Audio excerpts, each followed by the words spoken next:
baby's gone, and I know it won't be long till we'll both be riding that train. Yeah, my baby's coming home again. She's been fooling around, now she's done throwing the guy down. Yeah, it serves it right. Well, I'm going away, leaving today. Gotta bring my baby back. If that eight-wheel driver don't jump that railroad track, take her from that man. Gonna bring her home if I can.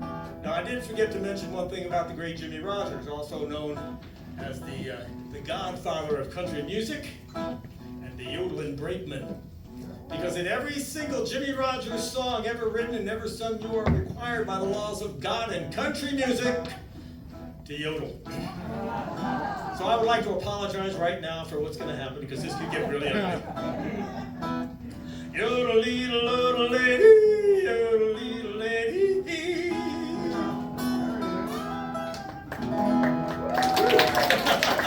Okay, that wasn't too bad.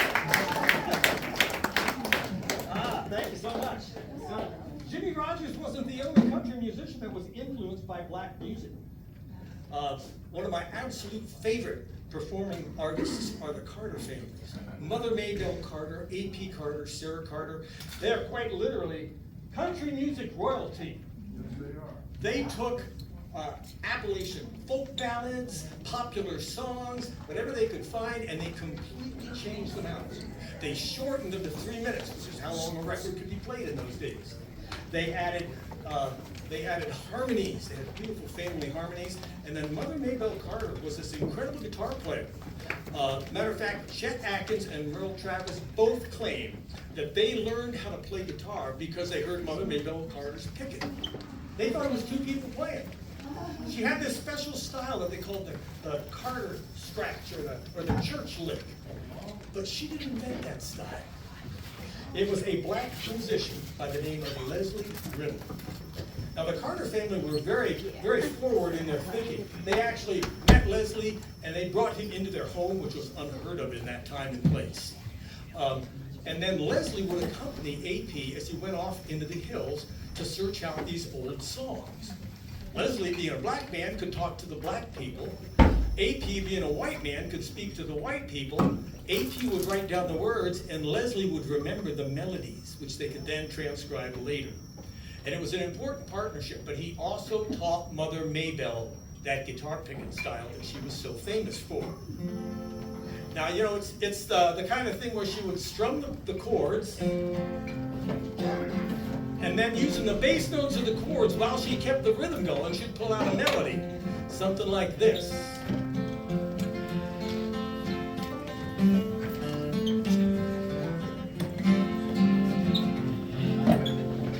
So she became very famous for that picking, and once again, it was all new music that she had learned from Leslie Riddle. So, with that in mind, I thought I would do one of my favorite Carter family songs for you.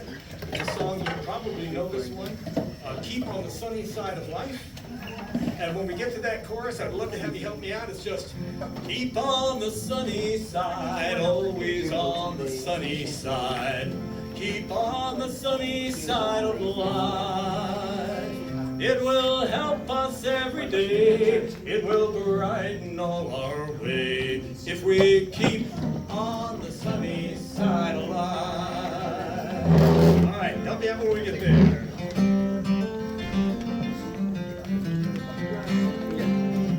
There's a dark and a stormy side today. There's a bright and a sunny side too. Though we meet with the darkness and strife, the sunny side we also may view. Here we go. So keep on the sunny side, always on the sunny side. Keep on the sunny side of life. It will help us every day. It will brighten all our way if we keep on the sunny side of life.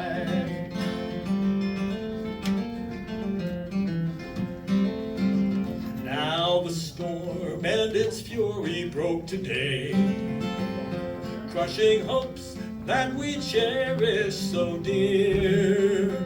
Storms and clouds will in time fade away. The sun again will shine bright and clear. Here we go. So keep on the sunny side, always on the sunny side. Keep on the sunny side of life.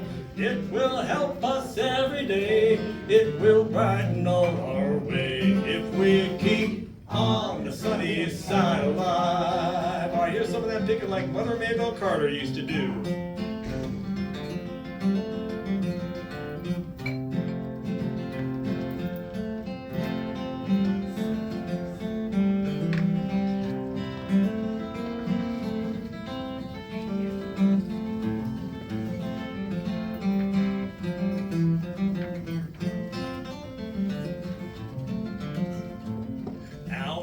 Rise with a song of hope each day.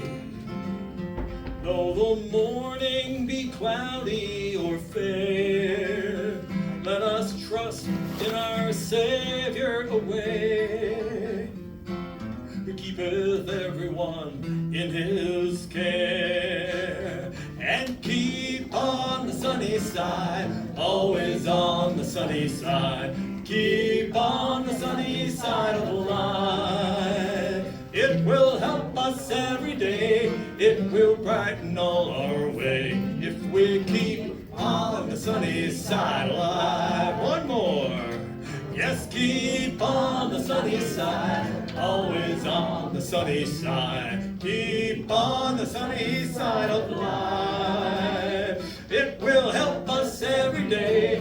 It will brighten all our way if we keep on the sunny side of life.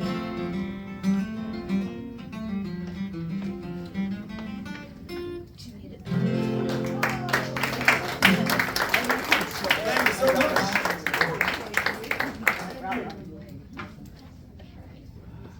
Now in 1830, a white man named Joe Sweeney would pick up a new instrument. He had learned it from a black musician. It was the banjo. Now he would learn the banjo and then begin to perform on it, and it would sweep the nation. It would become the most popular instrument in the entire country by 1850. The guitar really doesn't happen until after the Civil War and more towards the turn of the century. This one I've got here was built in Chicago sometime in the 1890s. It's almost identical to an instrument you would have heard back in that era. It is an open back banjo, so there's no back on it like a bluegrass banjo has. The head on this instrument is a hide head. I believe it's goat hide in this particular one. And then the strings are the big difference.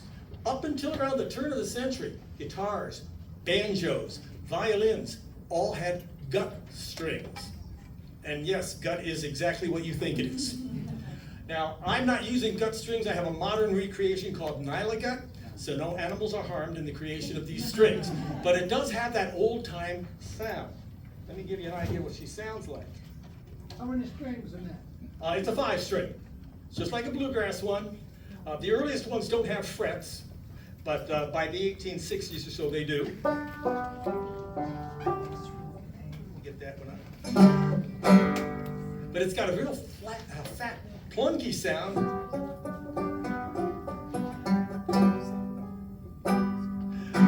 Completely different than a modern banjo.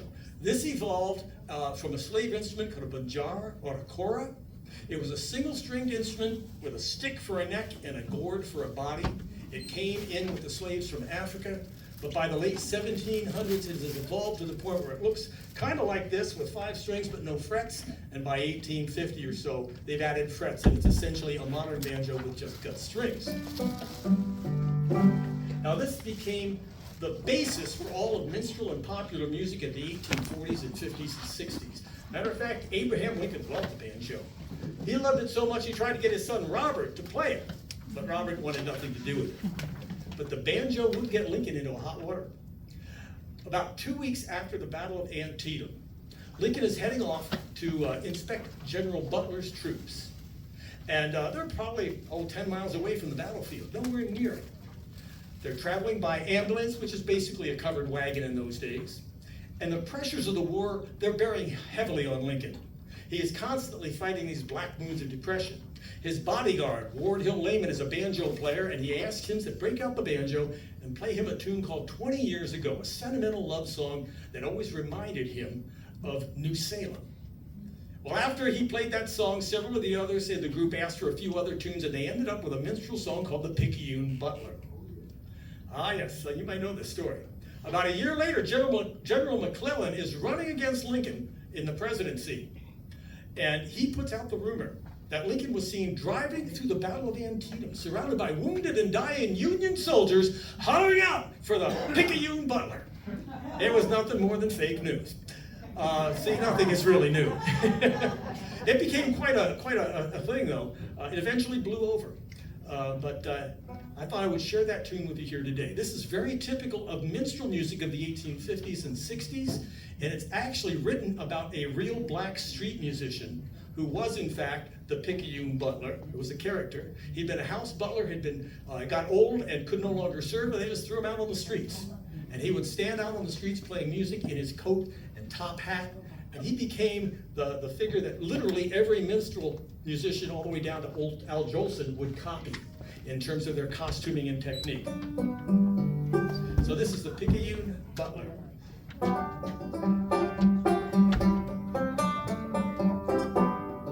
Way downtown where I was born, I worked all day in the fields of corn. Aha! When the sun shines hot, them fellas roast. When they dance, they sweat the most. Whoa! Now the Picayune Butler's coming, coming. Picayune Butler's coming to town. Picayune Butler's coming, coming. Picayune Butler's coming to town. Aha! Oh!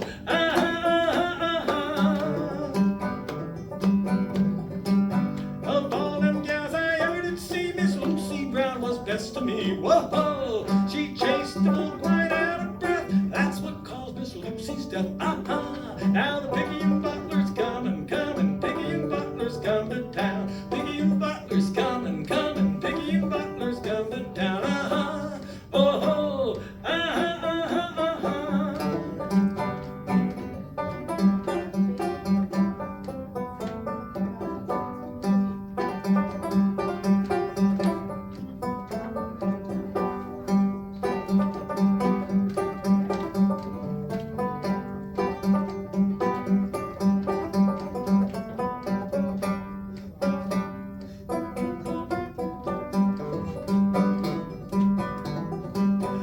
Here I am, I'm quite a sing. I'm trying to make this banjo ring. Whoa! This song it'll please you to death, laugh you nearly out of breath. Aha! Now the Picayune Butler's coming, coming. Picayune Butler's coming to town. Picayune Butler's coming, coming. Picayune Butler's coming to town. Aha! Oh!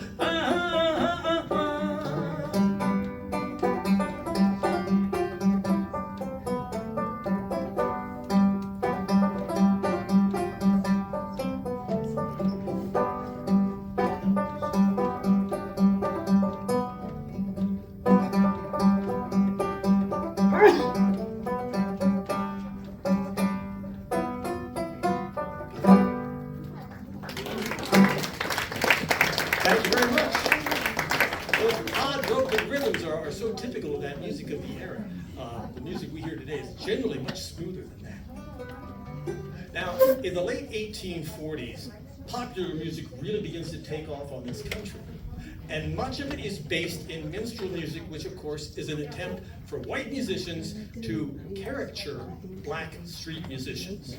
Matter of fact, a lot of the black string band music kind of disappears and doesn't really reappear again until the Carolina Chocolate Drops start performing. And there's this huge tradition of black string band music, which has been largely ignored by popular music and a lot of musicologists. So it's great to see that happen. One songwriter breaks out of the pack.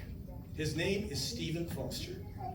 Stephen Foster wrote in his notebook that his goal was to become the greatest Ethiopian songwriter of the era. That was what they referred to as black-faced minstrel music. So that was his goal.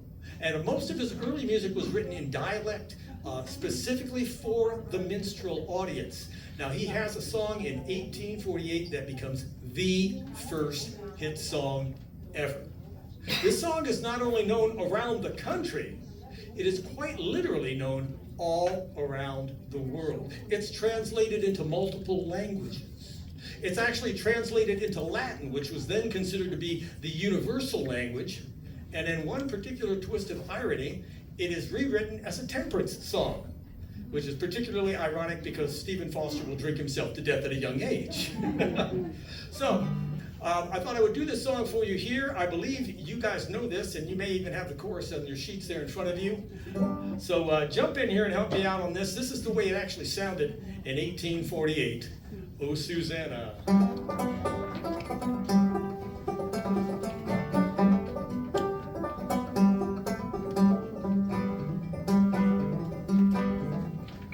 Well, I come from Alabama with a banjo on my knee, and I'm going to Louisiana, my true love for to see.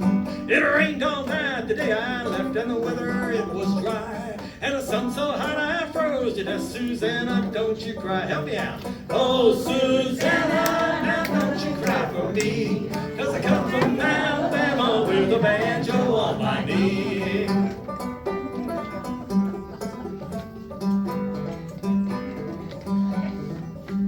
Well, I had a dream the other night when everything was still. I dreamed I saw Susanna, he's coming around that hill. Now the buckwheat cake was in her mouth and the tear was in her eye. She said, I'm coming from the south, Susanna, don't you cry. Oh, Susanna, now don't you cry for me, 'cause I come from Alabama with a banjo on my knee.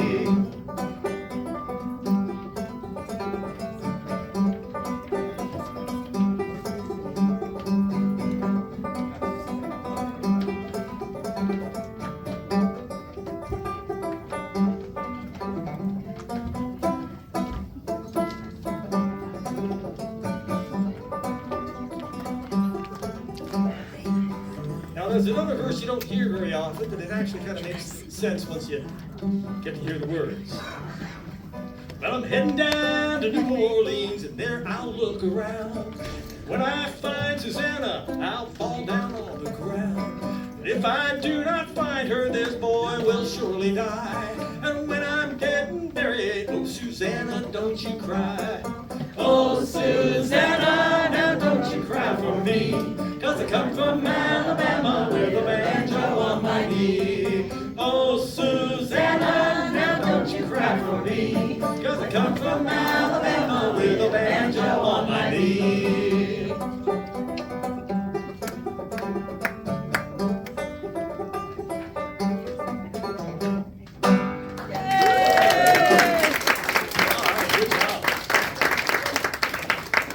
Stephen Foster would go on to have a wonderful career as a musician and a songwriter. Unfortunately, he did not have good control over his life. He had many hangers-on that pretty much sucked him dry financially, and he had a terrible problem with alcohol that would end his life. But at some point, and not too deep into his career, he wants to get away from the minstrel music. He starts to write songs like Beautiful Dreamer, or one of my all-time favorites, Hard Times Come Again No More. He's trying to get away from that minstrel music and the blackface language and such. He actually pays a pretty significant price for that financially. And at one point he will go back and start to write those musics again just to pay the bills. But this next song is Hard Times, and this is an interesting piece. It's written in 1856, and most people associate this song with the Civil War, but it was actually written in honor of Charles Dickens' books, talking about the dark side of the Industrial Revolution. When the war comes on, it takes on an entirely new depth of meaning on the North and the South. And it's a song we still sing today. Anytime there's a big national tragedy, this song comes out again. After 9/11, groups were recording it. And it's a beautiful, beautiful piece. And I'm going to play it for you, and jump in here and help me out. I believe you have those words as well. The chorus is very simple. It just goes, "'Tis the song, the sigh of the weary. Hard times come again no more. Many days have lingered around my cabin door. Oh,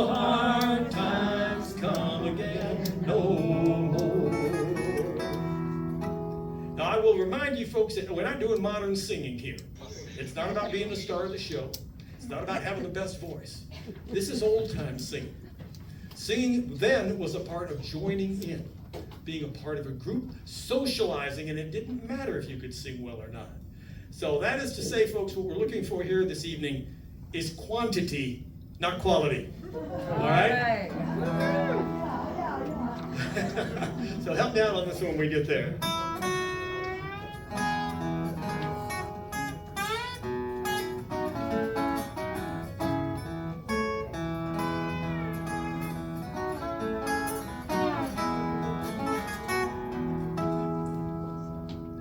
Let us pause in life's pleasures and count its many woes, while we all sorrow with the poor. There's the song that will linger forever in our ears. Oh, hard times come again no more. Here we go. 'Tis a song, the sigh of the weary. Hard times come again no more. Many days you have lingered around my cabin door. Oh, hard times come again no more.